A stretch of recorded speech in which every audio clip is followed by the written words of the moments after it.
Hello, everybody. Welcome back to the Gemini Goddess Evening Star Ascent Journey. This month, we are at the Crown Chakra, the Gate of Authority portal activation. And this actually, depending on where you're located, either happened very late last night on the Pacific coast around about 9:15 or so, and then very, very early here in the morning, this morning after midnight. So we're really right in the height of these portal energies that took place at almost 3 degrees of Capricorn, 2 degrees and 36 minutes of Capricorn. So I'm really excited to dive into this crown chakra activation because as you'll see when we get to that slide, there are some phenomenal aspects taking place with this activation. So this is the agenda, our regular agenda that we follow with each class. And we're going to go ahead and start with our grounding meditation that I'm not sure what happened to the, that's interesting. My title went away. Let me see what happened here. Trying to get out of slide mode. There it is. Interesting. Okay, so crazy. You never know with Zoom or with PowerPoint what's gonna happen. So everybody would like to get settled in, and we'll allow Leela to do our grounding meditation for us. Dropping down into your body, feeling the weight of the body getting heavier.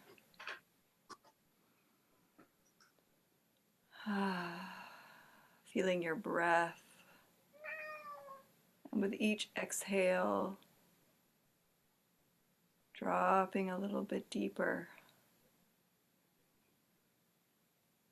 Feeling this temple of the body, the skeletal structure,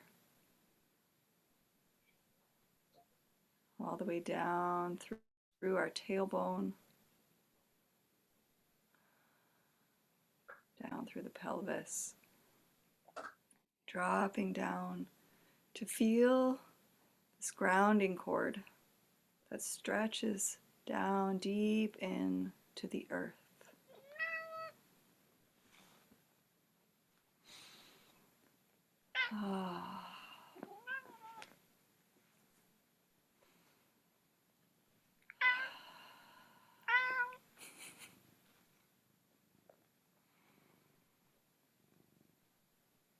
Feeling as that goes deeper and deeper through the layers, deep into the womb of Gaia, the center of the earth. This place of presence, this place of connection. Remembering that connection that always exists, that we are always plugged into. Can we remember? Continue to drop that breath deep down. And when we feel that connection, we feel that love, we feel that vitality, starting to breathe that up. Breathing it up through the soles of the feet, through the roots. All the way up, taking a couple breaths here into our belly.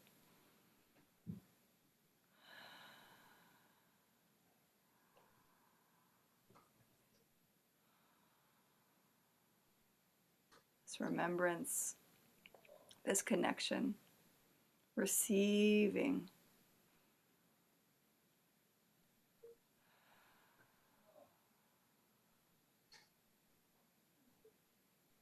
Taking one breath up into our heart, grounding this here in our heart, this vitalization, this calibration here.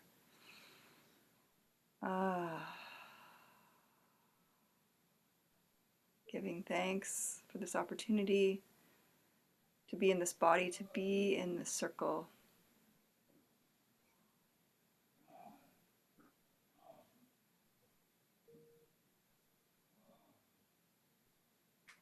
Coming back into this space.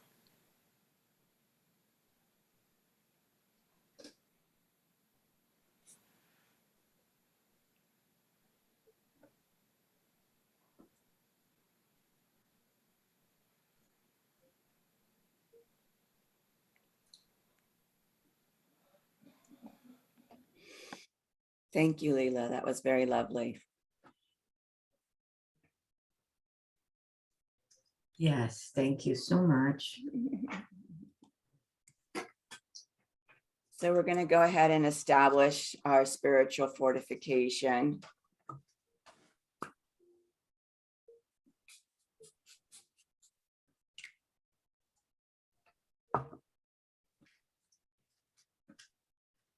We claim this space for the Sophia Christ consciousness. Call in Source, the cosmic Christ, the cosmic Sophia. Call in Yeshua and Magdalene. I call in our higher selves and our indwelling Christos Sophias. I call in our mentorship teams, our mentorship councils, our galactic teams, our spirit allies. And I call in the angels and archangels that are aligned with Source. And we ask the goddess Diana to put her full protection, spiritual protection and fortification upon us through her armor.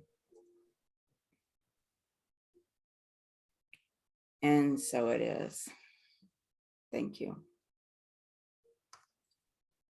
So I have this beautiful invocation to the goddess Juno. She's very closely conjoined the gate activation. She's been a very active part of this entire Venus synodic cycle. We looked at that significantly through the morning star phase when we were making the descent journey. And what's fascinating is I'm already aware that when we reach that metamorphic point in January, that once again, she's going to be very closely aligned with the metamorphic point. So we know that the goddess Juno, in terms of the way that I perceive her at least, is representative of sacred relationship. And it's lovely to have her support through this journey. So whenever you're ready, Maureen, I'll have you do the invocation.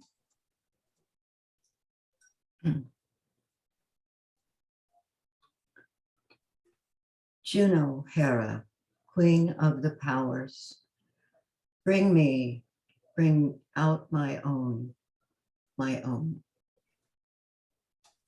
Let all that is needed be done well.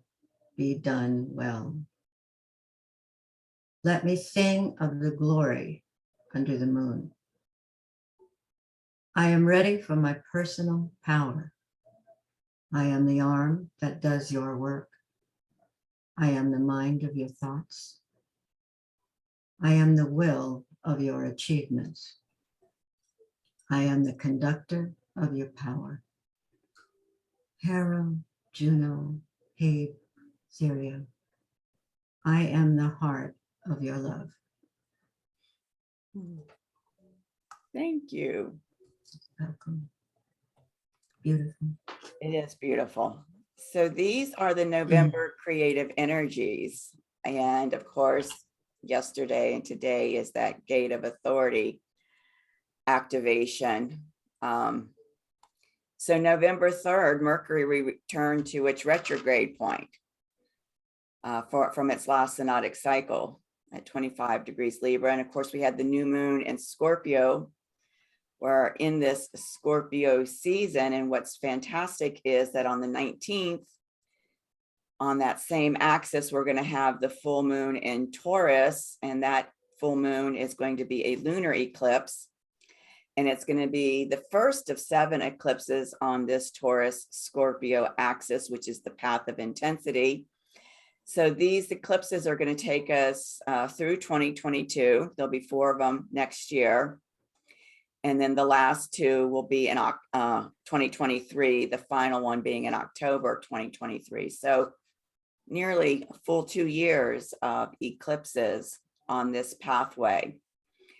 And of course, with that Pluto return that we've been talking about that's happening for the United States next year, and having 3 activations of the Pluto return, I don't think that it's any coincidence, with Pluto being the ruler of Scorpio, that these particular eclipses are showing up at the same time that Pluto return is happening. So these next 2 years are going to be an interesting ride, to say the least.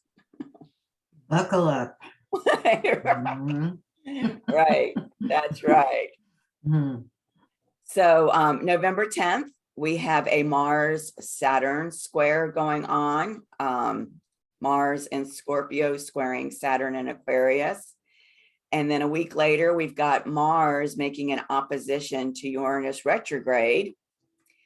So Mars at 12 Scorpio, Uranus retrograde at 12 Taurus. And as we'll see at the very end, a final slide, that final Saturn-Uranus square is taking place next month. The final, the third one, the third of the 3 that have happened this year. So, and then on November 22nd, the sacred masculine as the fierce protector archetype is rising from the underworld.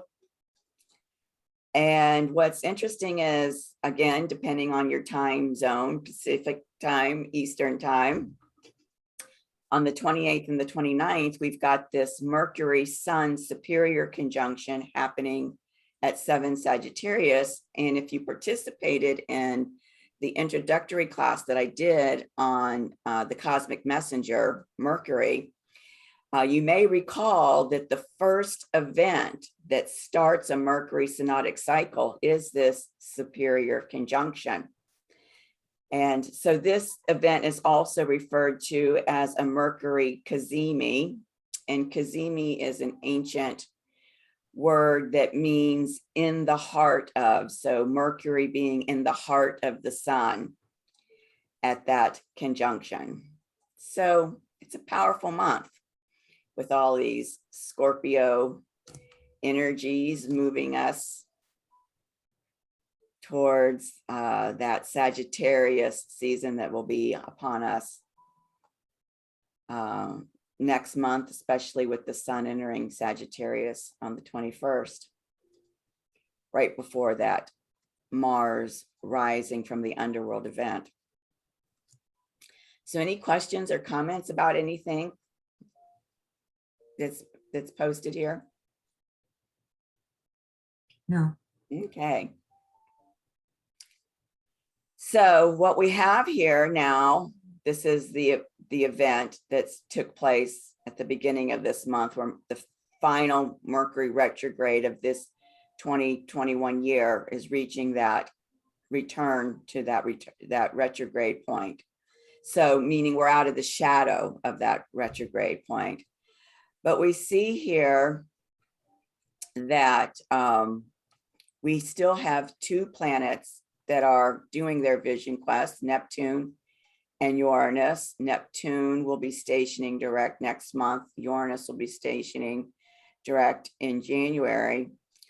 And what's fascinating to me, I don't recall if we spoke to it, but these big players, Pluto, Saturn, and Jupiter, that all stationed direct last month, will be returning to their retrograde point in January. So January is a huge month with this metamorphic underworld and that resurrection point, or excuse me, metamorphic point metamorphic point of the sacred feminine shifting from the Gemini goddess to the Capricorn goddess, and also rising from the underworld, and then each of these coming out of the shadow of these previous vision quests. So a lot's happening over these next couple of months as well.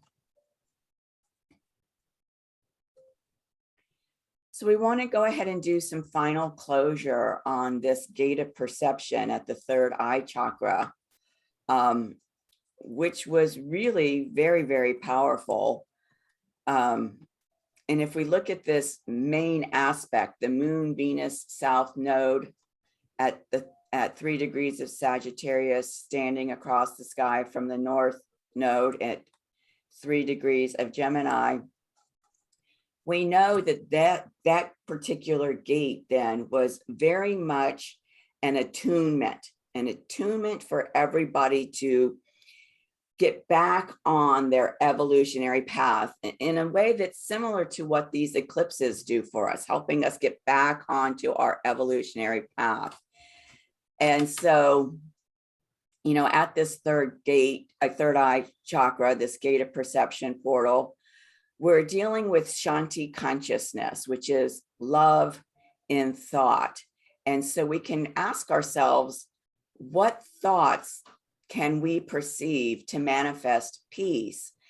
And maybe even contemplate, how did this activation, you know, propel you towards being able to perceive thoughts that can manifest peace. And so, you know, for Maureen, it activated a yod in her chart with her solar Mars at the apex and her solar 7th house of relationship.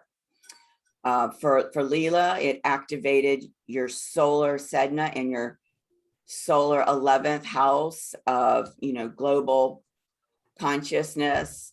And for me, it activated an opposition between my natal Venus and natal Isis and my natal Medusa, you know, from the 5th house to the 11th house also. Look at, all of us had an 11th house, whether it was natal or solar, an 11th house activation of those energies of being able to liberate our consciousness.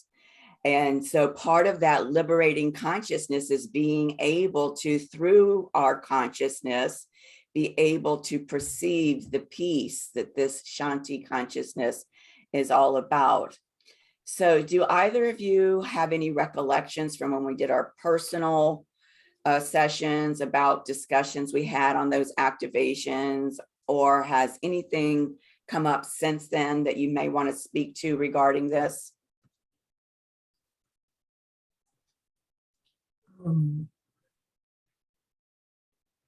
No, not right off. No. How about you, Leela? No, not that I can think of. Okay. Well, I'll just take a moment then. I think I shared this with Leela. I don't know if I shared it with Maureen, and talk about my own experience here, which I haven't done in the past in our classes. But what became very clear to me, you know, Medusa is all about these paralyzing fears from patriarchy. And so likewise, you know, the flip side of that is liberating us from those paralyzing fears. And what I realized is that I have had throughout my entire life a tendency to self-isolate because I didn't want to be seen. And it wasn't that I didn't want to be seen energetically, it's that I didn't want to be seen physically. From my very young life, when I was even very teeny tiny, 110 pounds, I had very severe body image issues, did not even want to go to the beach with my friends and be seen in a bathing suit. And what I became aware of through doing this horse therapy that I've recently become engaged in is that this not wanting to be seen really stemmed back to the fact that my energy is so expanded, so expansive, that incarnating into this body and trying to fit my energy into this body felt very uncomfortable for me. I mean, think about like women trying to squeeze themselves into a girdle and how uncomfortable that tightness and that tension is on your body when you're trying to pull that girdle up. It was that kind of discomfort in terms of me being in this body.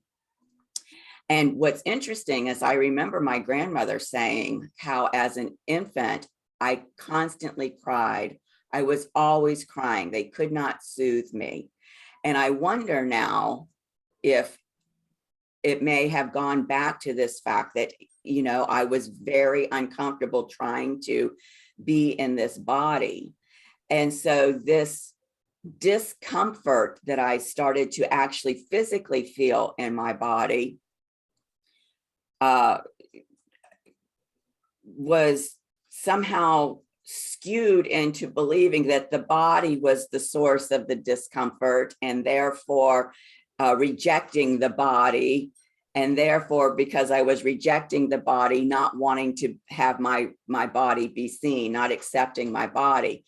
And so those thoughts, those paralyzing thoughts, you know, not wanting to show up at a high school reunion because I don't want to be physically seen, not wanting to go to a family wedding because I didn't want to be seen, on and on and on throughout my life was very paralyzing for me because I isolated myself. I cut myself off from any kind of social activity.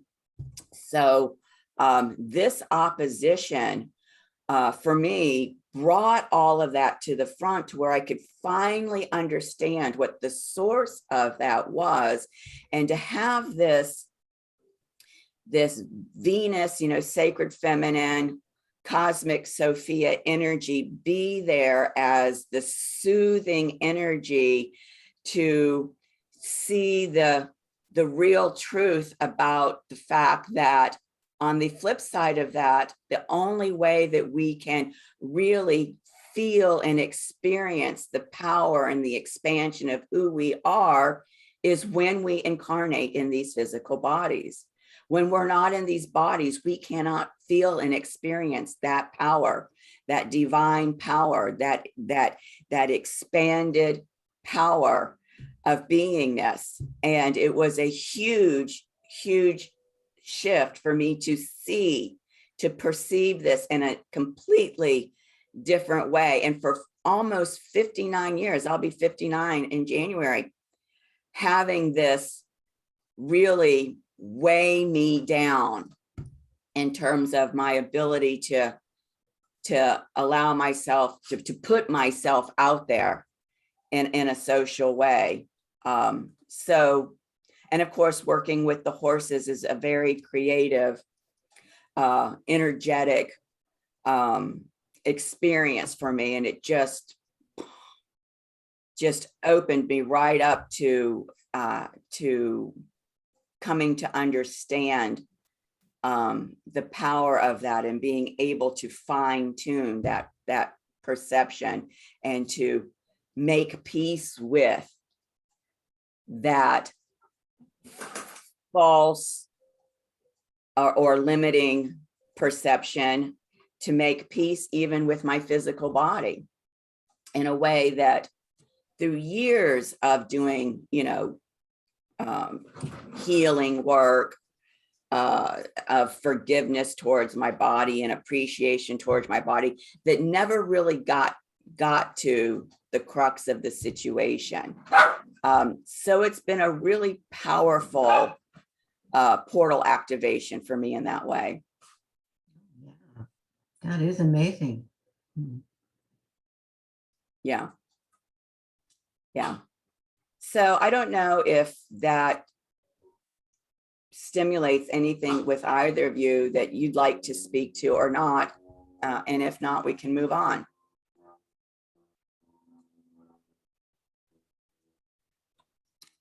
Okay, so here we are at the crown chakra activation, where we have access to the Father aspect of Christ consciousness and where we have access to unity consciousness.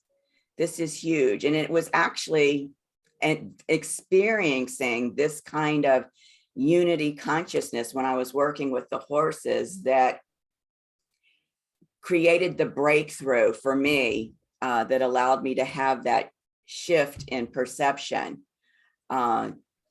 Because in unity consciousness, you know yourself, you experience yourself as one with everything manifested. And it's a real feeling of invincibility. It is potent, it is powerful, but it is not power, at least in the way I experienced it.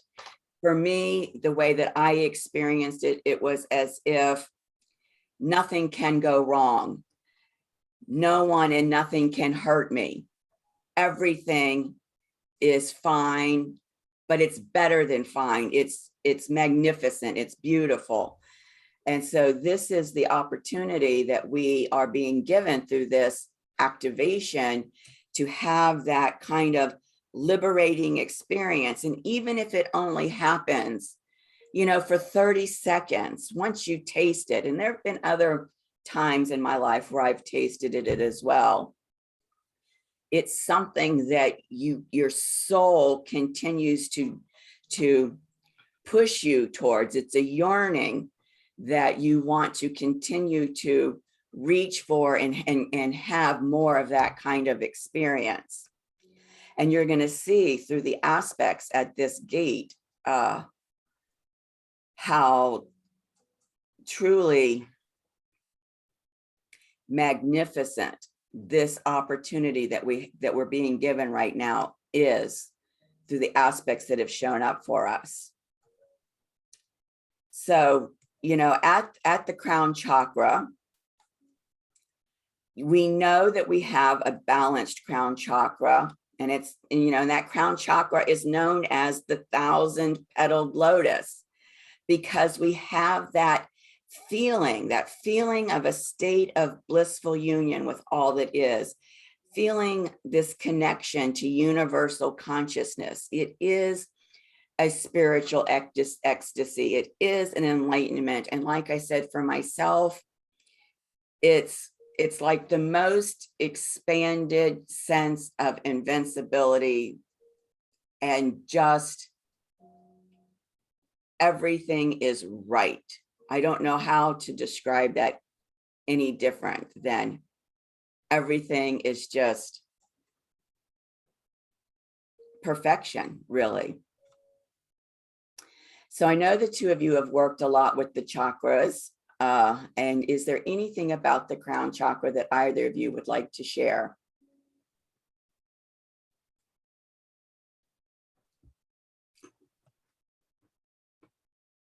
Well, it's where I was born.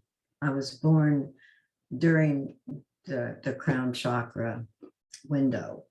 As was And I. yes, Was I. Yes. exactly. And I've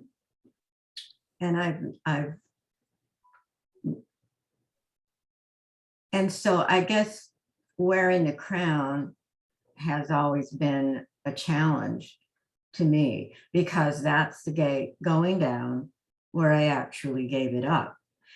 I mean, that's the myth, you know, and Anna gives up her crown in that gate and begins her descent. So consequently, I've always very keenly felt that, you know, why am I not connecting through the crown chakra to the above? Well, I know I am, but I don't feel it. And so that has been a struggle. And I guess what maybe comes is that it's a feeling of being not worthy to wear a crown. And so that's something that I've attempted to give up, to surrender that particular feeling. I also know that I feel brokenness here. I did a whole page during my I can't remember where I was at Faywood. It was the end of a Venus cycle, not mine, but we were crowned at the end of it. But during that whole thing, I addressed brokenness, and I found a goddess that represents brokenness and how that is to be actually embraced. And it can't be healed until you do that. So that separation, it started right at the beginning for me. And so it's been a struggle to reconnect to that aspect of it. And I think that's what the crown chakra has always been. And I may or may not have another Venus return. I probably will. I'm counting on it. One more. As am I. I'll get it this time, and so still working on it, still working on it.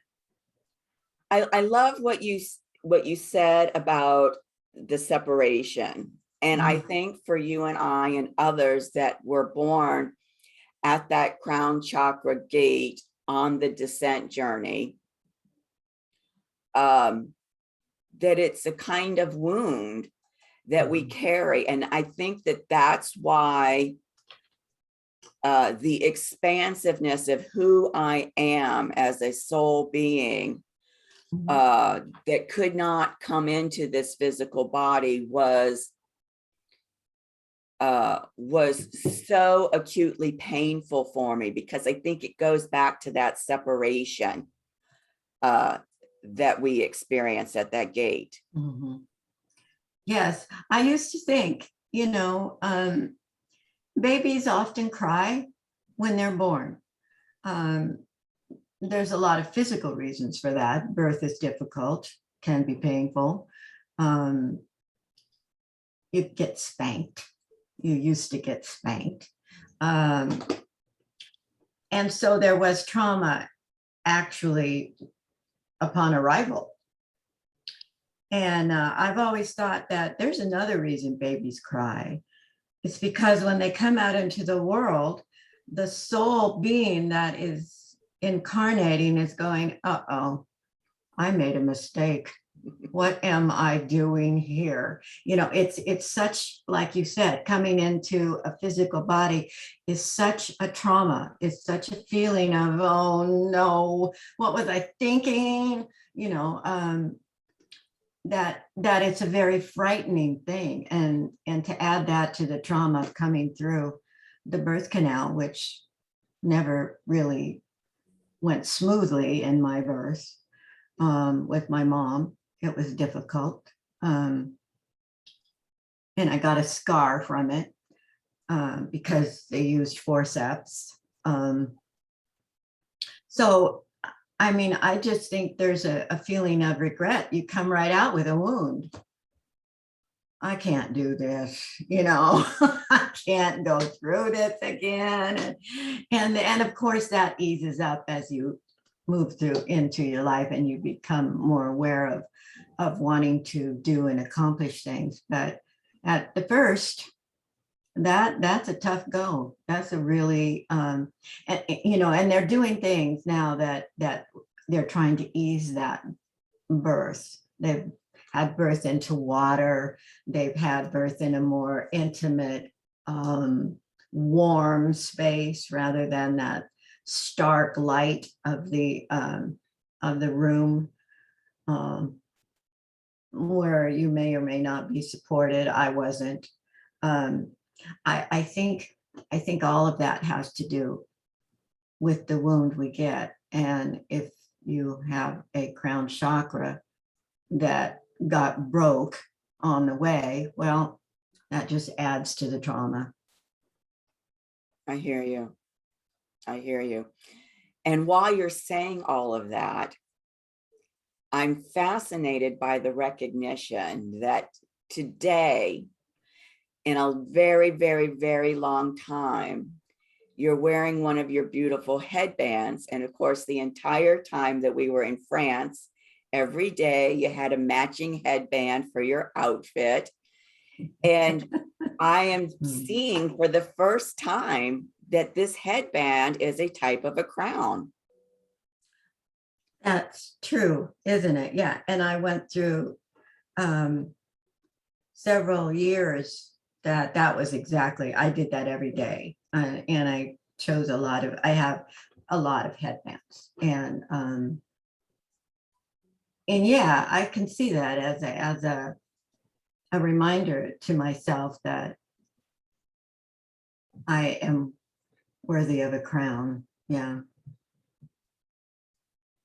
That's true. Thank you for that. Wow. Is there anything you'd like to share, Leela, around the crown chakra? I feel very comfortable here in that connection to what I like to call just the upper world or the above. Like, I feel like it's that connection point. It's like, yeah, my root and my crown are very good. I don't know if that's what I'm trying to say. It's like that deep, like it's like almost like I see it as like this big funnel coming out to receive like everything coming in and then filtering down through my central channel. I feel very connected to ecstasy in my crown chakra. It's like where I feel like, you know, a lot of in the practices that I do, a lot of what happens is through moving the energy up and then receiving the energy down is where I feel this like real ecstasy that comes through, and this alchemy of the merging of this like earth and sky, you know, and being this channel for the divine and opening to receive the divine wisdom that is, you know, always available. So yeah, I feel, yeah, like the crown chakra is a place of comfort and a place of, you know, connecting to my higher consciousness and to kind of just like expansiveness, all of life, you know? Yeah. Yeah. And we know in the yogic traditions, they say that the enlightenment happens at the crown chakra, because this is where the descent of Shiva and the rise of Shakti come together, that creates that enormous ecstasy of the dance, right? I have been on a Kundalini path for 15 years, so maybe that's part of my wiring. That is a major thing, I think. That and the dancing, you know, dancing is really, really important to movement of energy and sacred dance. Oh, wow. There's just nothing like it. And giving up dance for me is a wound that happened in childhood, because I was at 3 years old, 4 years old, I started ballet, right? And I just loved it. I worked so hard. And there were girls in the class who were on point. You don't get your toe shoes until you have studied with this teacher for 3 years. And I did. And I worked hard. And I got my pink satin ballet shoes. And I mean, that was just such a major step in my childhood. I wanted that so desperately. And I got to take a few lessons. And then my parents moved to a small town where there was no person that taught ballet at that level, no on point teachers. So it was like having to go back at the age of 7 and start over again. And that at that point, I lost dance. And I realized later during the priestess process what that was, what that meant to me, what happened. So the fact that you are so involved with Kundalini, so involved with dance, makes perfect sense to me that your crown chakra is really, really open and ecstatic for you. I would have loved that. I really would. And I feel that it wasn't always like that. I feel, you know, it's definitely something that I've cultivated, and I had to do through the dance work, and I had to do a lot of healing around even the concept of the divine masculine or God, of receiving that through my crown, because there was a mistrust of that, you know, and not necessarily from this lifetime, because I don't have a religious background at all. It was more just many lifetimes feeling disconnected from that, feeling fear, feeling anger around, you know, religion. And a lot of that came through in connecting to the crown chakra, of having to find kind of my own connection with that. And you know, I also did ballet when I was young, and I was always felt so uncoordinated. I felt, you know, just was tall and gawky, and all the girls were really small and very coordinated, and and it's interesting because I kind of gave up on dance, and then it's like, oh, I got into jazz dance, but I always felt like everybody was better than me. For me, like I just started going out like clubbing when I was old enough to do that, and just got connected into like, what does it feel to dance just from a place of freedom? And that really like shifted something for me. And you know, I grew up at the time of the rave culture, which kind of led to, you know, that, and that just like losing myself in the dance for like sometimes 5-7 hours, you know, and just, which is really, I think, really helped me to be able to open to receive, you know, so much through maybe multidimensional experiences, altered states, and all of that kind of thing. Through, you know, my younger years, I definitely experimented with a lot of things as well, and I think that really helped in the opening of my crown. And then realizing, oh, I don't actually need anything outside of myself to do that. That actually, like, it's so much of it, you know, for me, it comes back down to sound, breath, and movement. That's like, you know, that takes you into a totally multidimensional space, you know. Yeah, and just Yes. like the power of breath to help to clear, to help to vitalize, to help to bring space. Because it's very different if I'm dancing and I can just be in a really beautiful flow. But if I bring breath in it, it takes me kind of into the next level of consciousness and, yeah, like expansion. Yeah, it does. That my first experience of feeling that unity consciousness was when I was training with Julia Mick with the breath of love. And it was so phenomenal because it was the first time that I really understood, and I think it was Rumi who said it, the meaning of this vessel being the instrument that the spirit moves through. Because as the breath was moving through my body, I could hear the wind in the trees, and I was that wind in the trees, and I could hear the leaves rustling, and I was those leaves rustling, and it was all happening within me. And it was the breath that initially took me into that place. But then when I had this experience with the horses, it was much more grounded. It was a much more grounded energy than being like, but I was still very expanded. I cannot describe what caused the shift from being like, a balloon that's been let go to float, through the air, and being fully grounded in this power of divinity. I don't know what caused the shift.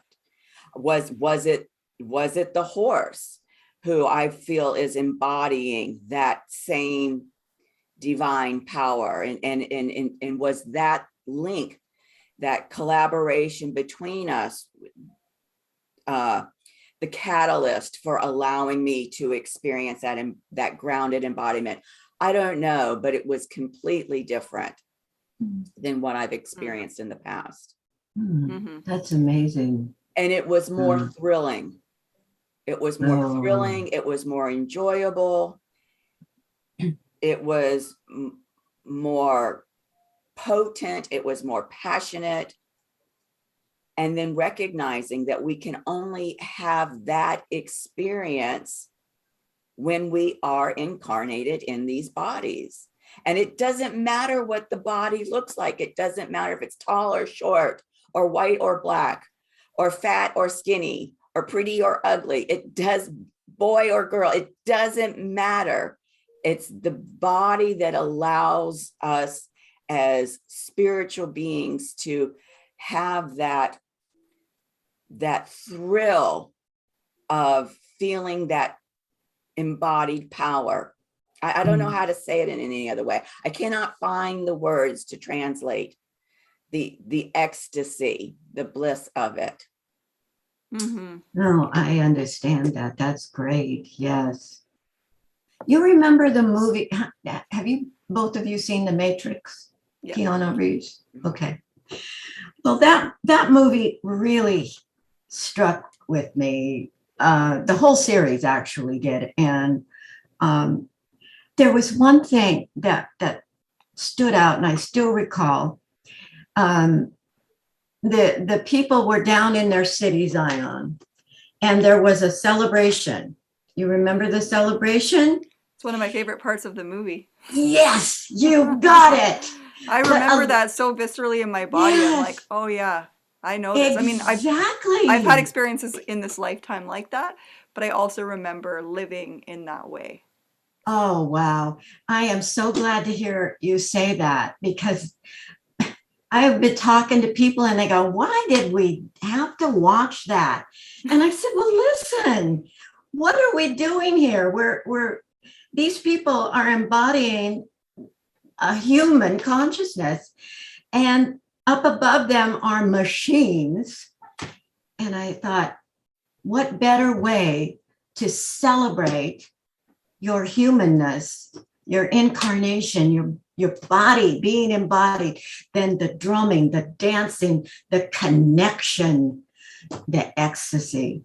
It just made perfect sense. And I am so pleased that you felt that too. That is really cool. Yes. I spent a lot of time going to festivals. So Mhm. I have been in groups of like a lot of people at a time, just in that like shared resonance. Like there's like a shared resonance that happens. And I think that's the thing.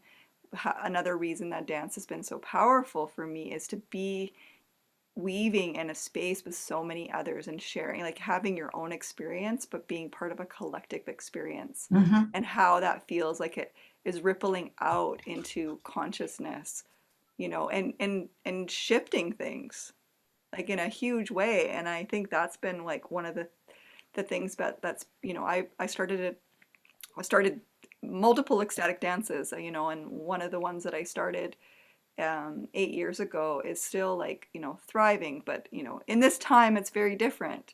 But just, to have 200 people dancing together in a room and, dancing their prayers, and some people be crying and some people be like in their joy and having all this thing, but going through this journey together, the power of that, and like allowing ourselves to be vulnerable, but just being so embodied in that Mhm. is such a gift.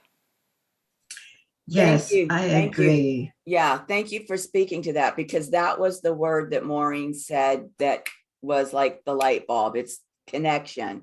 Yeah. It was the connection with the horse. It was the connection with the women that were there, that we had meditated together before I had this personal experience. There's something about human connection that is key to being able to feel this grounded embodiment of divinity. It's like the unified field, you know, that we're creating together. And that really feels that part of the crown chakra is that unity, that we're creating something together that we wouldn't be able to do on our own. You know, yes, Right. I can have an ecstatic experience and I can have a connection on my own, but when it's with others, like the Yes, amplification of that is yes, so powerful. yes. That was the key. That was the key that day with that horse and with those women.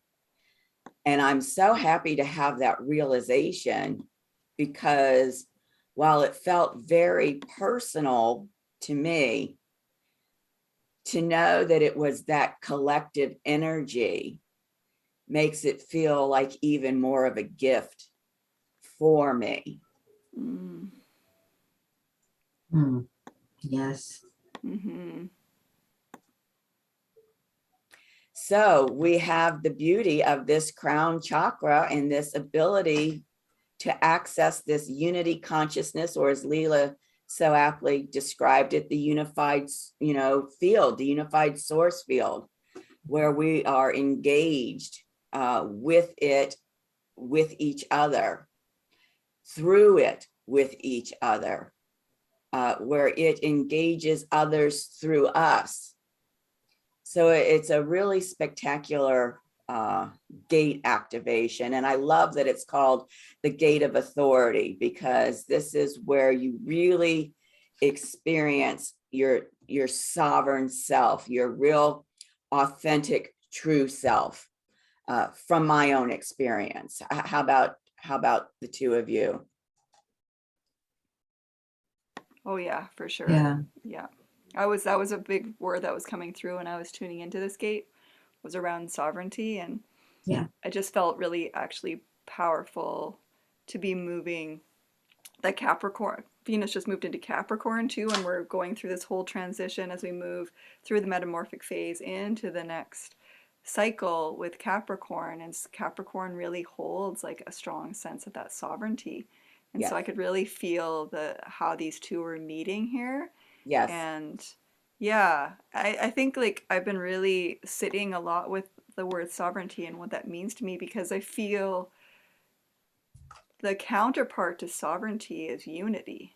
And so yes, there's this place, right? It's like I'm in my own sovereignty, but it doesn't mean that I'm alone and I'm isolated and I'm just showing up fully as me. And so that when I come into a field with others, I don't need to like put this part of me away, or I need to let go of that. I can show up fully me, and everybody can show up fully in their sovereignty, but together we're creating unity. And mhm, there's like this beauty that happens in that, instead of this kind of more old way where we kind of meld and we lose parts of ourselves and it becomes a bit leaky, and then we think like, you know, to fit in I've got to change. right, Yeah. Exactly. right, Exactly. Mm. right. And I love how you said that you're tapping into this energy of sovereignty in terms of it being related to the Capricorn energies, because I myself have been saying for several years now that, Saturnia, as the goddess of Capricorn, is the goddess of sovereignty, and intend, as we move forward into the Capricorn goddess journey, to approach it from that place of her being the goddess of sovereignty. So I love when other people are picking up and resonating with what I'm perceiving and feeling as well. So thank you for sharing that. Mm-hmm. So, wow, here we go now into these magnificent aspects of this gate activation. 1, 2, 3, 4 Four. yods. Whoa. Yeah, woe is right. Woe is right. And what's interesting is that this first yod, the apex of it is the North Node. This is, for lack of a better word to describe it, an evolutionary crossroad that is being handed to humanity on a silver platter. And so no judgment, right? Because every flower on the bush doesn't bloom at the same time. And for those who are ready, you know, this is the golden ring that you can choose to grasp if you know, if you're aware that that golden ring is being offered to you. So this is spectacular. And this first yod, even more so, because, you know, we've got the Moon Venus conjunction, which represents, of course, the gate activation. Also trining Osiris in Taurus. And Osiris, we know to be that cosmic Christ energy. Just as we know Isis down here in this yod to be the cosmic Sophia energy. And then we've got this Medusa, Mercury, Mars conjunction here, standing across the sky from Osiris. So, you know, this Christ energy, and we know that the crown chakra is the father aspect of Christ. Next month, we're going to be activating the soul star chakra, which is the Christ consciousness aspect. And so we can even see that it's kind of like a foreshadow here in the support that this yod is receiving from Osiris for what's going to be happening next month at that soul star chakra.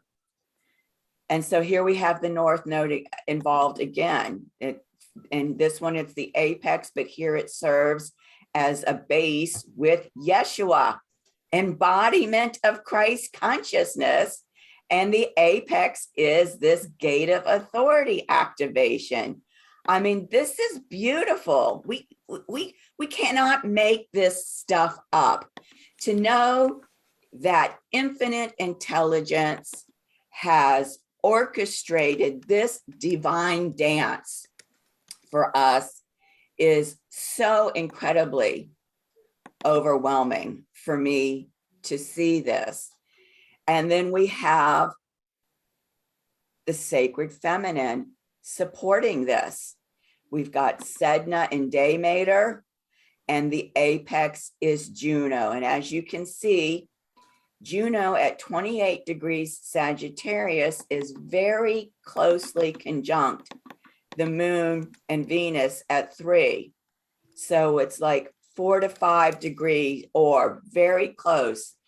And initially, I was going to include her up here. But when I saw this other yod, I knew that I needed to kind of pull her out of that to show that she is also receiving the thrust of these energies for us to be able to have this sacred relationship with unity consciousness, with Christ consciousness, with the Father aspect of Christ, with our own multidimensional self. And then in this yod again, you know, here we've got Christ and the embodiment of Christ with Yeshua and Osiris.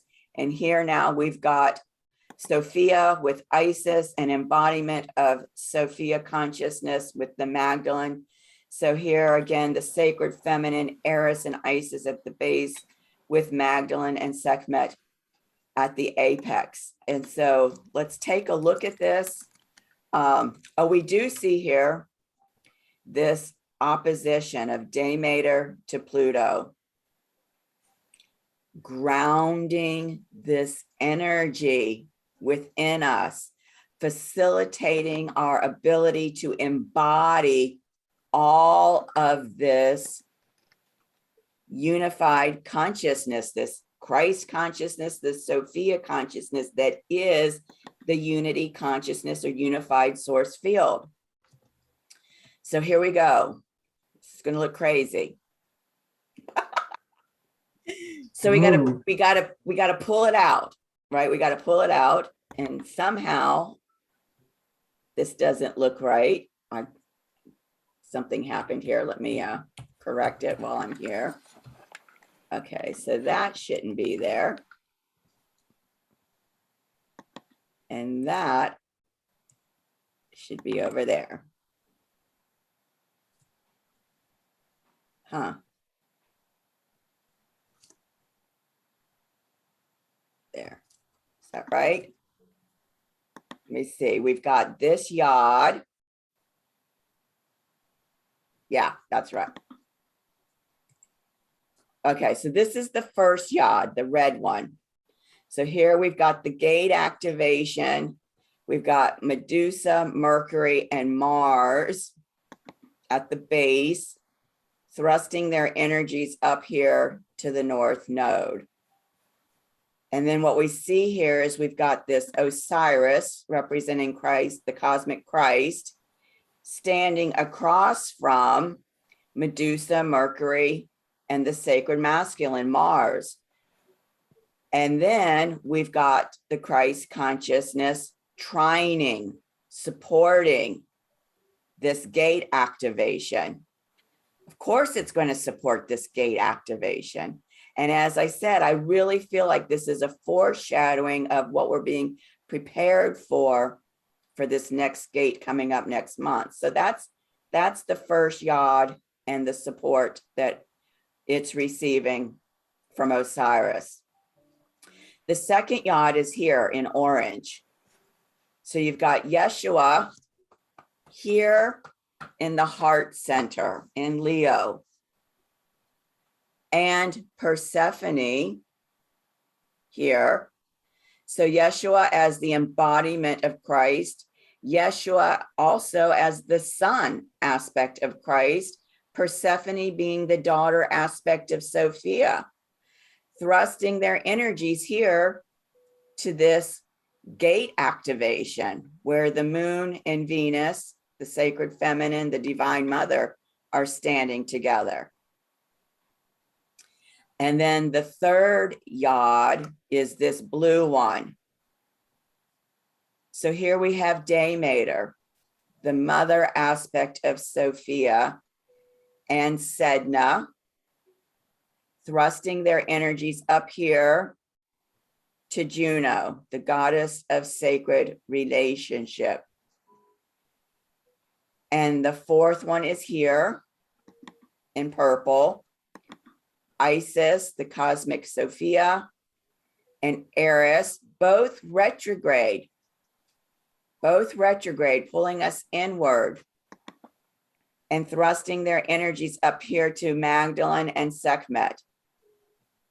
Magdalene being the embodiment of that Sophia consciousness, Sekhmet being that cosmic justice, that the divine feminine is as valid and as present as the divine feminine, the divine masculine, that they together in their sacred union are two sides of the same coin. When we talk about the Christ, we are talking about Sophia. When we talk about Magdalene, we are talking about Yeshua. We cannot separate them.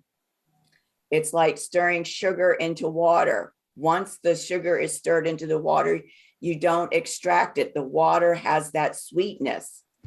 And it's the same with this union between the sacred feminine and the sacred masculine that's being spoken to through each one of these four yods. And then we've got this opposition here, Demeter and Pluto. how can we ground the potency of that unity consciousness of Christ and Sophia within our bodies and actually feel what that unity consciousness feels like in our bodies. What does that Sophia consciousness feel like in our bodies? What does the Christ consciousness feel like in our bodies? So we're being prepared for that.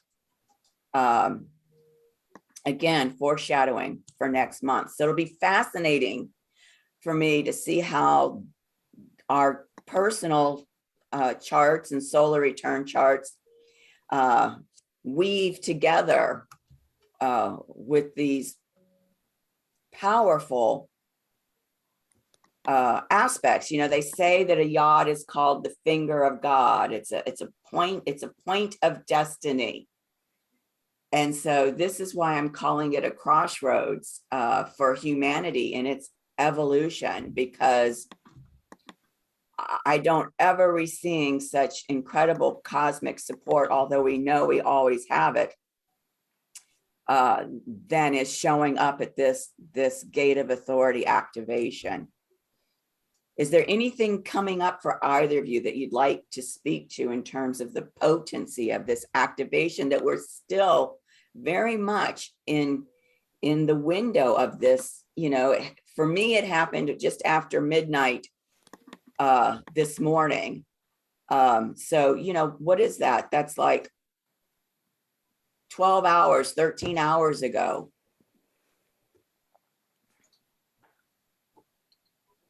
It feels powerful. I feel like I'm just kind of taking it all in. Yeah. Yeah, it's mind-blowing, isn't it? Uh-huh. Which is really what happens when you experience that unity consciousness at the crown chakra. It's mind-blowing. It's a place of no mind, isn't it? Mm-hmm. Yeah. How about you, Maureen? Anything coming up around this? No, I was just thinking I have yod in my chart. I need to go back and look at that, see where that is, because Mhm. I know I can't remember what it was. There's several yods in my chart, but Mhm. there's one big one, and I can't remember right now where it's pointing. I got to go back and look at that. Yeah. Yeah. So these personal sessions are going to be thrilling, aren't they? Yeah, they are. Okay. So as a reminder, next month is that final of the 3 Saturn square Uranus events. And our support group is going to be on November 20th.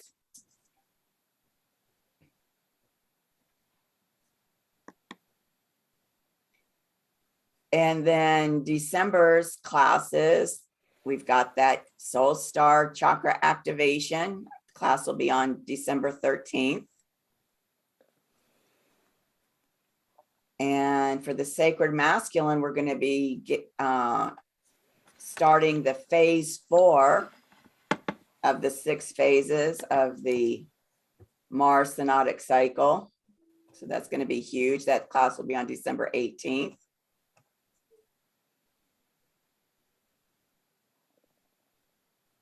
So anything at all coming up that you'd like to speak to or clarify?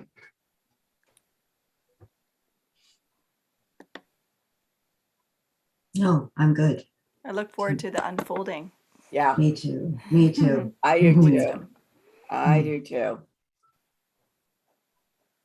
All right, I think that's everything. Yep, that's everything for the class. Kind of went quickly, didn't it? It Yeah. did. It did. I think this is our shortest class yet. Isn't that something? Yeah. So I appreciate both of you being here and participating. You always have such profound things to share. Thank you. And Thank you. Yeah, and I look forward, Maureen, seeing you on Saturday for our Sacred Masculine class, and I look forward to seeing both of you at the group session right before Thanksgiving, right? What day is Thanksgiving? Oh, I don't know about Canadians. Do they celebrate? They've already, you've We had did it, haven't already. you? Yeah, Yeah. We do it the second weekend in October. When is our Thanksgiving? it's the 25th this year. Okay, there it is. All right. So we're the week before that, the Saturday?